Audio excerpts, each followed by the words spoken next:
Hello dear students, in today's class you are learning something about active passive. Okay, active passive voice. तो आज की class में आप लोग एक्टिव पैसिव वॉइस पढ़ रहे हैं.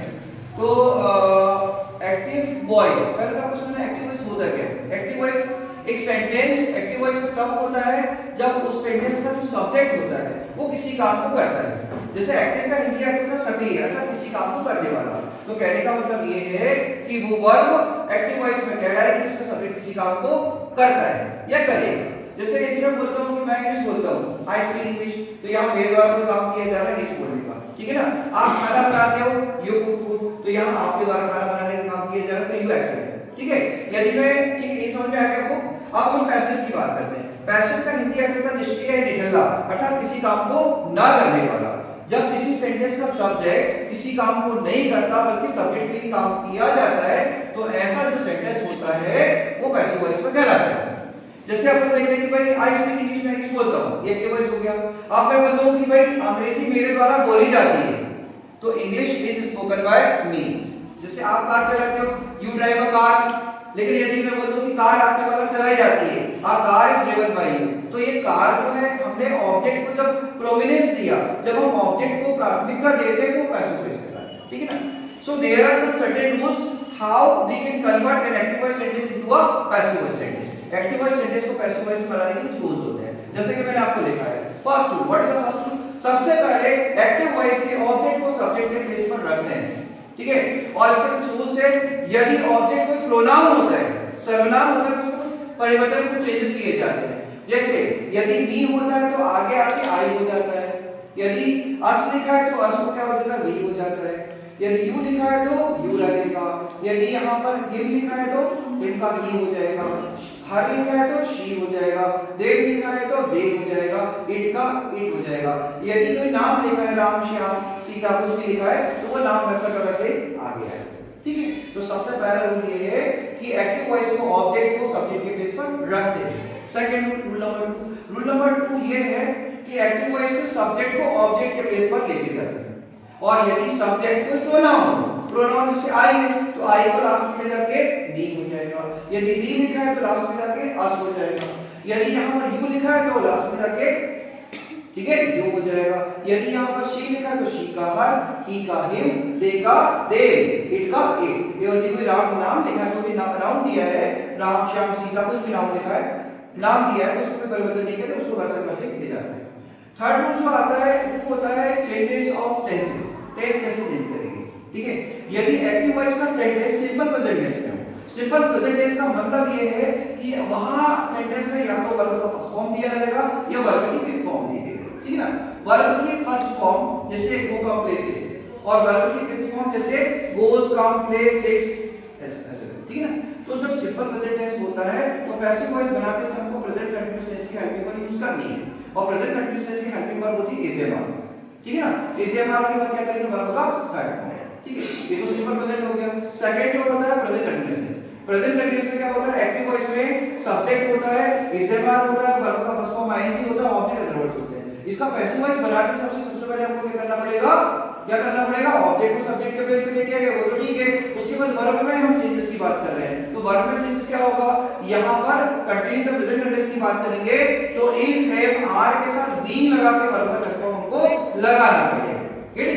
अब तीसरी बात होती है हमारी कौन सी, प्रेजेंट परफेक्ट टेंस की. प्रेजेंट परफेक्ट टेंस की हेल्पिंग वर्ब्स होती है हैज, और हैज के साथ वर्ब का थर्ड फॉर्म आता है. तो इसका जब हम पैसिव वॉइस बनाएंगे तो क्या करेंगे, नीचे प्रेजेंट परफेक्ट पर नीचे जो टेंस होता है प्रेजेंट परफेक्ट कंटीन्यूअस, उसकी हेल्पिंग वर्ब हमको यूज करनी पड़ेगी. और उसकी हेल्पिंग वर्ब होती है हैज बीन और हैव बीन. तो हैज बीन लगा के वर्ब का थर्ड फॉर्म बनाएंगे प्रेजेंट परफेक्ट के लिए. ठीक है. और नीचे जो टेंस होता है present perfect continuous. Present perfect continuous का जो एक्टिव वॉइस होता है उसमें has been, have been, verb के फर्स्ट फॉर्म में आईएनजी, सिंस वर्ब के बाद टाइमिंग आता है. अब इस सेंटेंस की हम पैसिव वॉइस की बात करेंगे तो इसका पैसिव वॉइस नहीं बनेगा. जब एक्टिव वॉइस का सेंटेंस प्रेजेंट परफेक्ट कंटीन्यूअस में है तो उसका पैसिव वॉइस नहीं बनाना है, आपको नो चेंज देगा. ठीक है. अच्छा, नेक्स्ट हम बात करते हैं चार टेंस हो गए. 5 नंबर की बात कर रहे हैं सिंपल पास्ट टेंस की. सिंपल पास्ट टेंस की बात करेंगे तो इसकी पहचान ये होती है कि सिंपल सेंटेंस में वर्ब का सेकंड फॉर्म होगा, या नेगेटिव इंटरप्रेटिव की बात करेंगे डेट के साथ वर्ब का फर्स्ट फॉर्म आएगा. तो जब इसका हम पैसिव वॉइस बनाएंगे तो पास्ट कंटीन्यूअस की हेल्पिंग वर्ब लगानी पड़ेगी. और पास्ट कंटीन्यूअस की हेल्पिंग वर्ब होती है वाज और वर. वाज और वर लगा के वर्ब का थर्ड फॉर्म लगाएंगे. ठीक है। अच्छा, पास्ट कंटिन्यूअस एक्टिव वॉइस में है, पास्ट कंटिन्यूअस का मतलब क्या हो गया, was were verb के फर्स्ट फॉर्म में आएंगे। यदि एक्टिव वॉइस में है तो इसका हम पैसिव वॉइस बनाते समय क्या करेंगे, was verb के साथ being लगा के वर्ब का थर्ड फॉर्म लगाएंगे, ठीक है। इसके बाद हम आगे बढ़ते हैं, नेक्स्ट होता है आपका पास्ट परफेक्ट। पास्ट परफेक्ट की जो आइडेंटिटी पहचान होती है वो होती है हेड के साथ वर्ब का थर्ड फॉर्म, ठीक है। इसका जो पैसिव वॉइस हमको बनाना है तो क्या करना पड़ेगा, हमको पास्ट परफेक्ट कंडीशंस की हेल्पिंग वर्ब यूज करनी पड़ेगी जो कि हैड बीन होती है, हैड बीन के साथ वर्ब का थर्ड फॉर्म लगाकर हम बनाएंगे, ठीक है।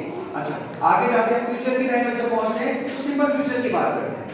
तो सिंपल फ्यूचर में वेरी शैल के साथ वर्ब का फर्स्ट फॉर्म लगाते हैं एक्टिव वॉइस में। तो पैसिव वॉइस जब हम बनाएंगे तो क्या करेंगे, हम विल बी और शैल बी के साथ वर्ब का थर्ड फॉर्म लगाएंगे। अच्छा, फ्यूचर कंटीन्यूअस की बात करें अगले दिन। फ्यूचर कंटीन्यूअस में क्या होता है, फ्यूचर कंटीन्यूअस में जो एक्टिव वॉइस होता है उसमें विल बी शैल बी के साथ वर्ब के फर्स्ट फॉर्म में आएंगे होता है। तो एक बात आपको ध्यान देना है, फ्यूचर कंटीन्यूअस का सेंटेंस भी एक्टिव वॉइस में दिया हुआ है तो इसका पैसिव वॉइस आपको नहीं बनाना है क्योंकि इसका पैसिव वॉइस नहीं बनता, ठीक है। और नेक्स्ट होता है आपका फ्यूचर परफेक्ट। तो फ्यूचर परफेक्ट में विल हैव शैल हैव के साथ वर्ब का थर्ड फॉर्म एक्टिव वॉइस में दिया है। इसका पैसिव वॉइस बनाना है तो हमको फ्यूचर परफेक्ट कंटीन्यूअस की एक्टिव वर्ब यूज करनी है क्योंकि विल हैव बीन और शैल हैव बीन है, वर्ब का थर्ड फॉर्म करेंगे।